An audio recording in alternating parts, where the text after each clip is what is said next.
Hello students, hope all of you are doing well. So we will be going to have one laboratory class on the topic microelectrical discharge machining. The title of the experiment will be fabrication of micro features using microelectrical discharge machining process and studying the effect of different input factors.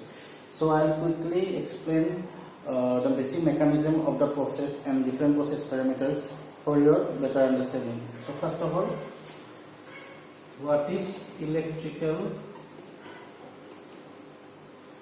discharge machining, or in short it is called EDM. Okay, so electrical discharge machining is a non-conventional, or you can say non-traditional machining process. By the term non-conventional, it is understood that the mechanism of this process is different from the conventional machining process, like conventional drilling, milling. In conventional machining process, suppose conventional drilling process, what happens? There is a contact between the tool and the workpiece. But in this process, in non-conventional machining process, the process is contactless.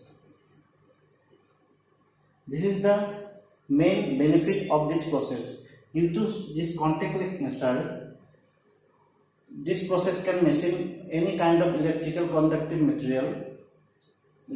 Remember, the material should be electrically conductive. Okay, so any kind of electrically conductive material of any amount of hardness. Okay, it may be very hard material, but in conventional machining process, that material cannot be will not be able to machine that material by conventional machining process, but that material can be machined by electrical discharge machining process if that material is electrically conductive. Okay, so basic mechanism of the process is like that.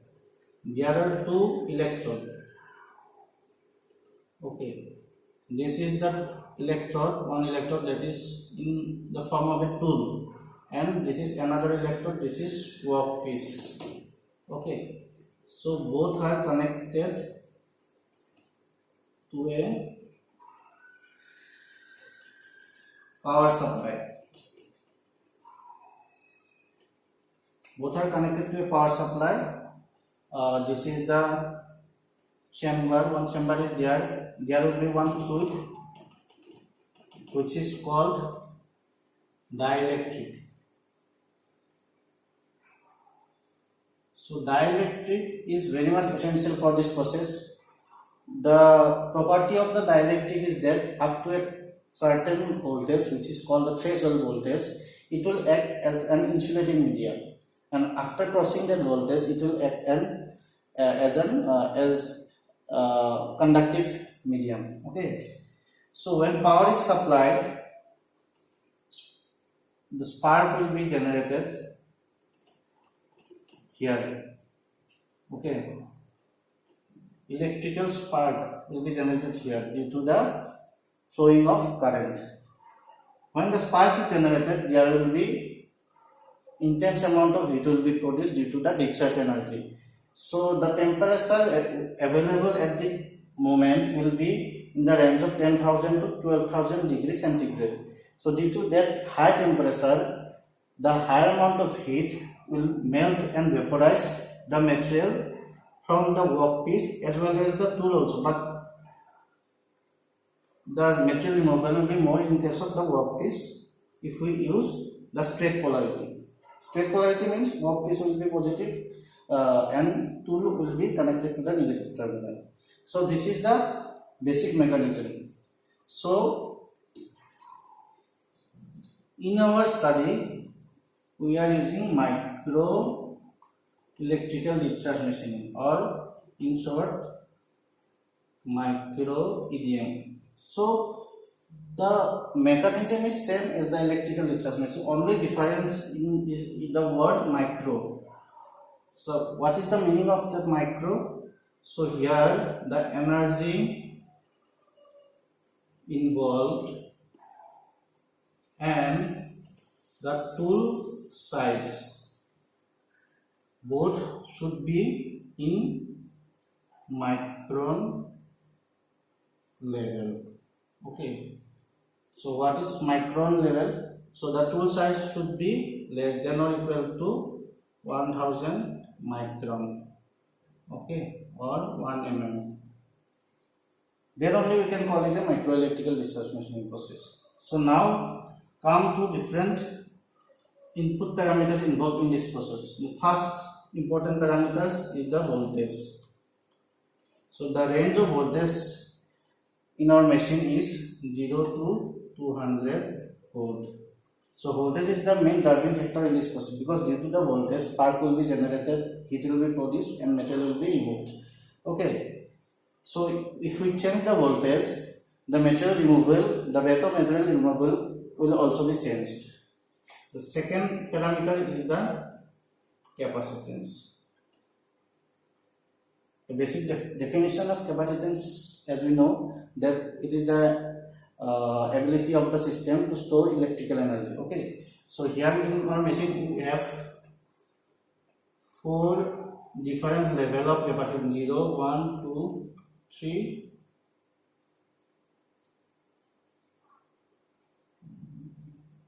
5 different level. Okay, for 0 level the corresponding value will be 0.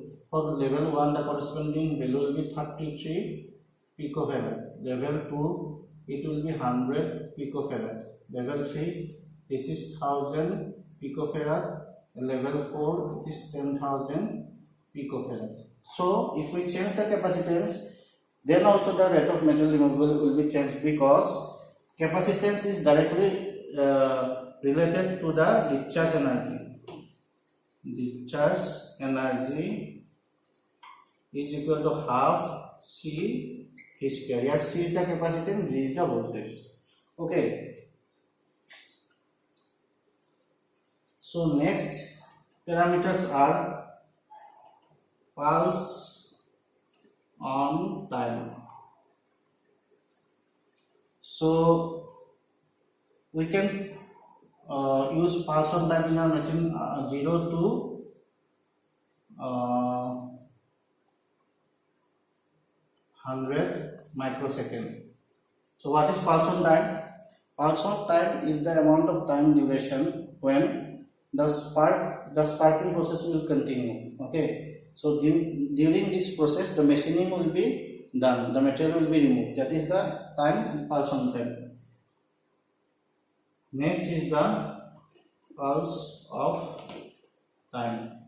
So this pulse of time also the range is same, microsecond. So pulse of time is the time when the machine, there will be the machine sparking will be stopped for this period of time, and the flushing will be there will be flushing in the machining gap, and every particle will be removed. Okay, and the machining will continue. The machining will continue. And one more parameter is the tool rotation or tool RPM. The range of RPM in our machine is 0 to 3000 RPM. Okay, but for safety reason we will use 0 to 800 RPM. So what is the need of tool rotation? When tool is rotated, there will be movement in the dielectric, in the interelectric gap. Okay, due to the rotational motion, one centrifugal force will be developed here, and that force will throw out the debris particle. Those debris particles produced during the removal of the material, and this will clean the machining gap, and it will enhance the machining process. Okay, so these are the important factors. So in our study, we will use 3 factors. One is voltage, second is capacitance, and third is tool RPM. We will take 3 levels for each: 120, 150, 180. For voltage we will take 120 volt, 150 volt and 180 volt. For capacitance we will take level 1, 2 and 3. RPM we will take 300, 500 and 700 RPM. Okay. So there will be 3 sets of experiment, 1, 2 and 3. So in each case we'll change the voltage from 120, then 150, then 180 and drill 1 micro hole on a workpiece. That there will be certain depth of cut. Suppose depth of cut is 1 mm. So we will drill 1 mm depth deep hole in the workpiece. Supposedly the workpiece will be a thin copper sheet or brush sheet, and tool will be copper or brush tool. So for 1 mm depth we will record the machining time.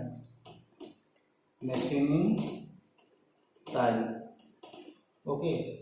So for first voltage, we will change the voltage and record the machining time for 1 mm deep hole. Then for after that, changing the capacitance, we will record the machining time. Similarly, for tool rotation also we will change, record the machining time. After that, we will draw the graph between the machining time and input factors. Okay, we'll draw the graph between the machining time and input factors. So suppose the input factor is voltage. Okay, suppose the voltage are 120, 150 and 180 volts. So the trend of machining time will be like, okay, so there will be a decreasing trend in the machining time when voltage is increased. What is the reason behind that?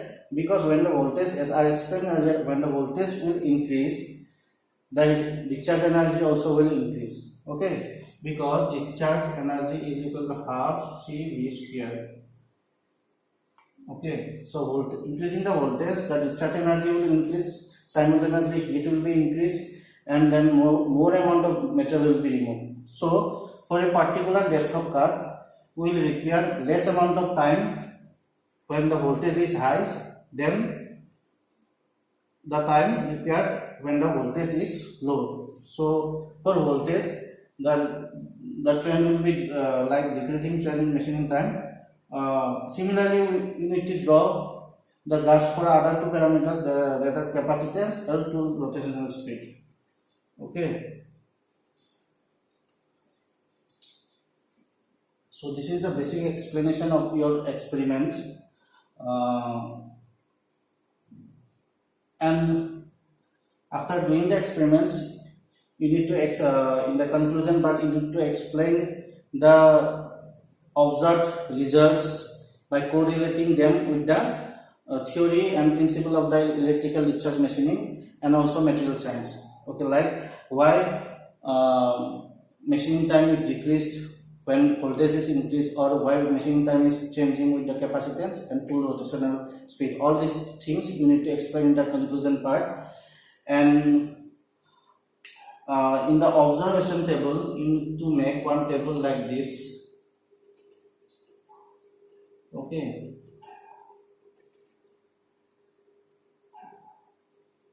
Okay. Here will be the level of the factor 1, 2, 3. Here will be value of the factor. Here will be machining time. Now machining time should be recorded in seconds. Okay. Suppose this is voltage 120, 150, 180. Corresponding machining time you will need to record here and draw the graph. And lastly, some precautions you need to remember about the process. First precaution is that before switching on the machine, you need to check for any faults in the electrical connection. Also, just after switching on the machine, you need to check by tester on the machine if there is any kind of short circuit or anything, any other fault. Okay. Again, during the machining process, no one should touch the setup or the table or the electrode, because if you touch the table, there may cause vibration. On this vibration may affect the machining process, because this is a micron level machining process. Okay. Also, before starting any experiment, you need to bring all the 3 axes of the machine to the home position. Home position means the 0 position. After that only you need to start the experiments. And also remember that During the machining process, the chamber will be filled with the dielectric, where the workpiece will be submerged in the dielectric. Without the dielectric, you cannot do. It is not advisable to do the experiment. And lastly, you need to wash the hands after doing each experiments, because the dielectric may cause some skin irritation in your hands. Okay, thank you.